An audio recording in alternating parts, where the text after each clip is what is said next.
ଅଛନ୍ତି ଶ୍ରୀରାମଙ୍କ ପ୍ରତି। ଏହା ଦେଖିବାକୁ ସମସ୍ତଙ୍କ ଇଚ୍ଛା ହେଲା। ଗୋଟିଏ ଦରବାରୀ ହନୁମାନଙ୍କୁ ପଚାରିଲେ, ତୁମେ ସତରେ ଶ୍ରୀରାମଙ୍କୁ ଏତେ ଭଲ ପାଅ କି? ହନୁମାନ ହସିକି କହିଲେ, ପ୍ରଭୁ ଶ୍ରୀରାମ ଓ ମାତା ସୀତା ମୋର ହୃଦୟରେ ସଦା ବସନ୍ତି। ସମସ୍ତେ ଆଶ୍ଚର୍ଯ୍ୟ ହେଲେ। କେହି କହିଲେ, ଯଦି ସତରେ ହୃଦୟରେ ଅଛନ୍ତି ତେବେ ଆମକୁ ଦେଖାଅ। ଏହା ଶୁଣି ହନୁମାନ ଗଭୀର ଭକ୍ତିରେ ନିଜ ଛାତିକୁ ନଖରେ ଚିରିଦେଲେ। ସମସ୍ତେ ଦେଖି ଆଶ୍ଚର୍ଯ୍ୟ ହୋଇଗଲେ। ତାଙ୍କ ହୃଦୟର ଭିତରେ ଭଗବାନ ଶ୍ରୀରାମ ଓ ମାତା ସୀତାଙ୍କ ଦିବ୍ୟରୂପ ପ୍ରକାଶ ହେଉଥିଲା। ଦରବାରରେ ସମସ୍ତେ ଭାବବିହ୍ୱଳ ହୋଇଗଲେ।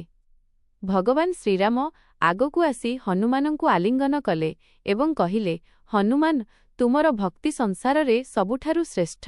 ସେହିଦିନ ସମସ୍ତେ ବୁଝିଲେ ଯେ ହନୁମାନଙ୍କ ହୃଦୟରେ ସତରେ ଶ୍ରୀରାମ ଓ ସୀତାମାତା ସଦା ବସନ୍ତି।